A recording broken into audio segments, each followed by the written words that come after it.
Tonight on KGW News, facing the consequences, the charges for a man accused of abusing a dog inside an elevator. Plus, there's obviously a lot of suffering here. The mayor rolls out a new plan to try and turn around Portland's Old Town.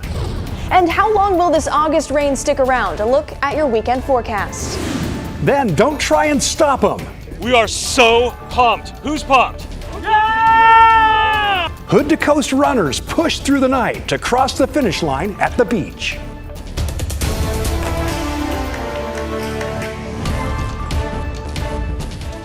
And good evening, everybody. Excellent. Thanks for joining us. I'm Tim Gordon in for David tonight. We start with a federal lawsuit taking aim at high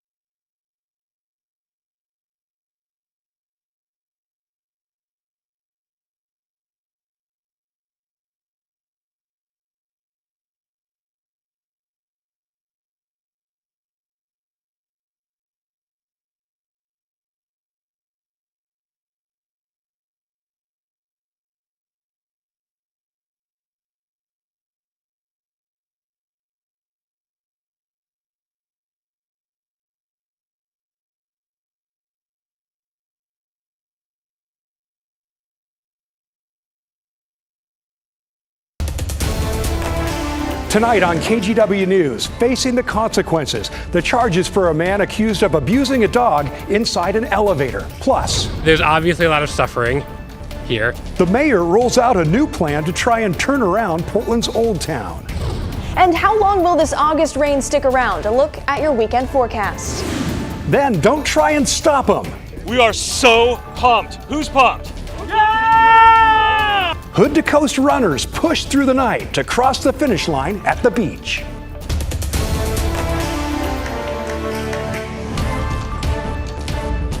And thanks for joining us. I'm Tim Gordon in for David tonight.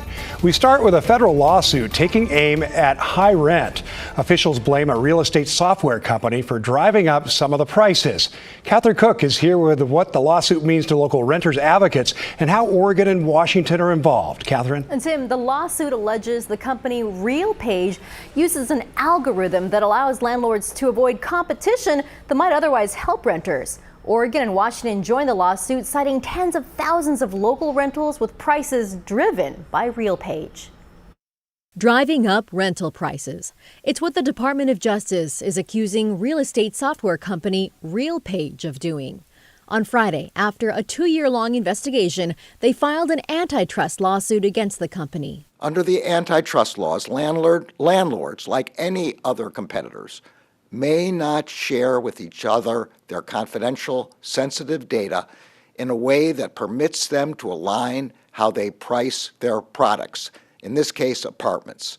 Attorney General Merrick Garland says by using the software's algorithm, competing landlords effectively agreed to outsource their pricing decisions to RealPage. By using the auto-accept setting, they permit the company to determine the price a renter will pay. Landlords understand what their arrangement with RealPage gets them. As one said, quote, "I always liked this product because your algorithm uses proprietary data from other subscribers, suggests rents and terms. That's classic price fixing." When asked for a statement, RealPage told the Associated Press the Justice Department's claims were without merit.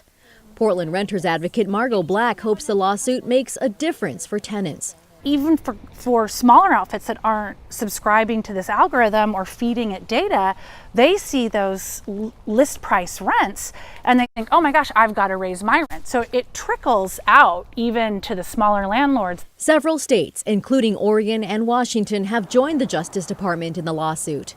Oregon Attorney General Ellen Rosenblum said, at a time when housing affordability is a top concern for Oregonians, and for countless Americans beyond our state's borders, the issues of fairness and competition could not be more critical. Having the government really look under the hood about the way those prices come down and the impact on the consumers, on the renters, on the families living in those homes is long overdue.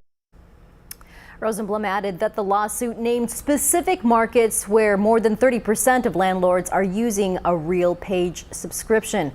That includes about 54,000 rental units across Beaverton, Aloha, and Central Portland. Tim. Something to follow for sure. Thanks, Catherine, very much.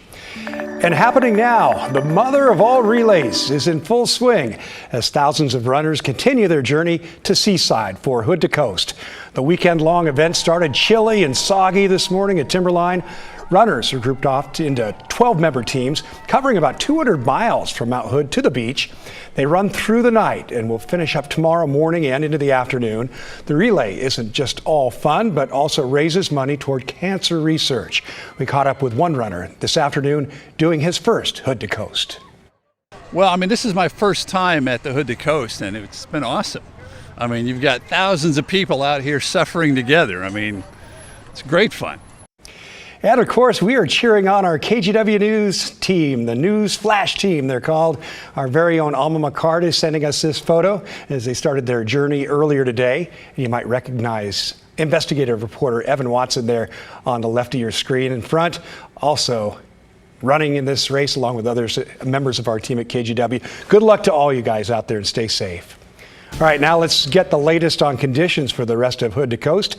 Ashley Graham's in for Matt. Ashley, what are you seeing? Oh my goodness, we've had rain, we've had all kinds of things happening. It's felt a lot like fall, but I do want to take you out to the coast. How gorgeous is this shot from Cannon Beach, the beautiful sunset? Now, this area has largely escaped the rain compared to the valley and compared to the Cascades, though it's not going to be completely dry tomorrow. If you're heading out there, maybe you're going to Seaside to cheer these runners on. Maybe you're a runner yourself. If you are, I hope you get enough sleep. Bring that raincoat with you. Be prepared that you could see some showers in the morning. We'll bring it out now to our radar. This is what we've been seeing. You can see slowly we're getting a clearing here when it comes to the North Coast and when it comes to the metro area and Southwest Washington as well, though we're not completely done with these showers. We've also had a few thunderstorms popping up. That's particularly in Salem, a little bit further south in the valley and in the Cascades as well. Those thunderstorm chances also starting to wind down. Here's a look now from our Wells Fargo tower camera here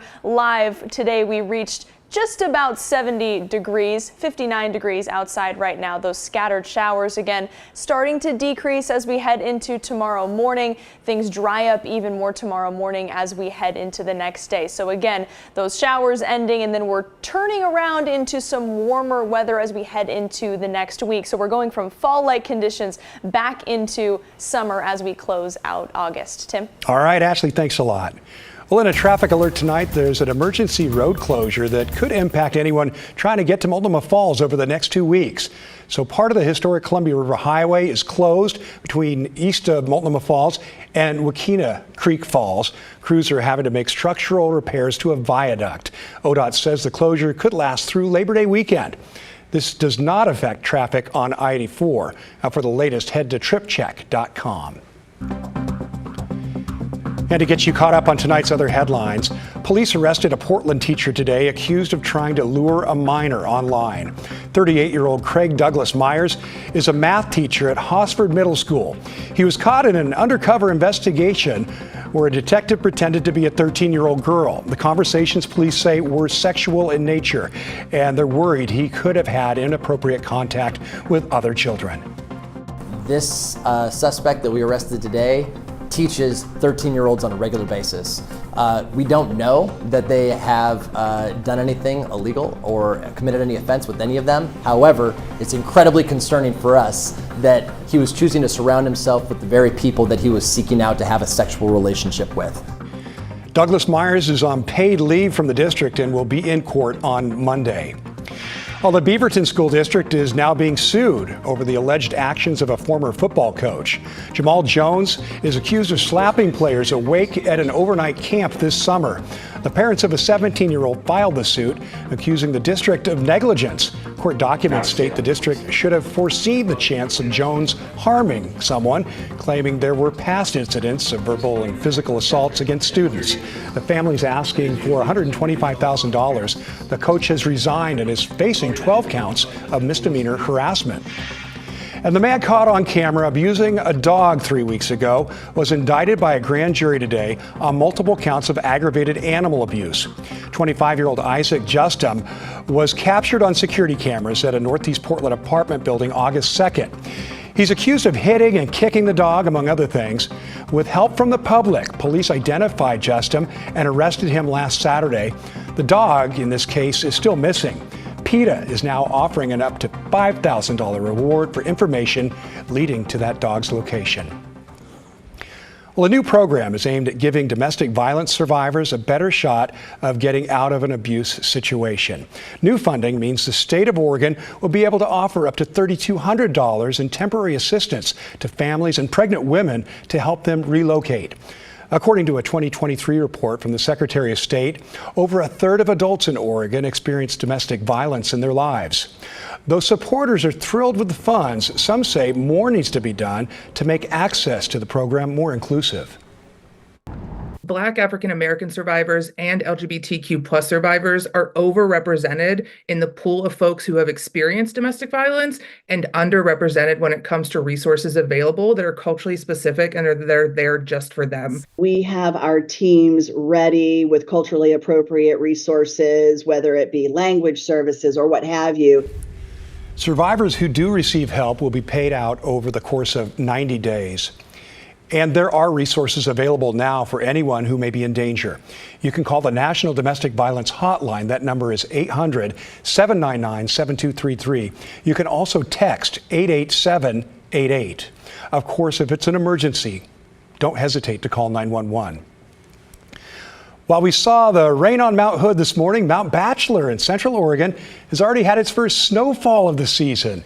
The cool wet weather pattern dropped a dusting of snow down to the mid-mountain area. That's about 7,500 feet of elevation. So mountain bike operations were put on hold while workers cleared the decks around the lifts. However, it's not expected to stick around. Things are going to be warming up next week in time for the Red Line Rally downhill racing event for the bikes out there. You're watching KGW News at 11, and still ahead, facing a crisis in the middle of the Rose City. That's definitely been a tough few years for the neighborhood. The efforts to make Old Town a safer place. Plus, a battle to save birds in southern Oregon. What's being done to help them survive 2 suspected outbreaks?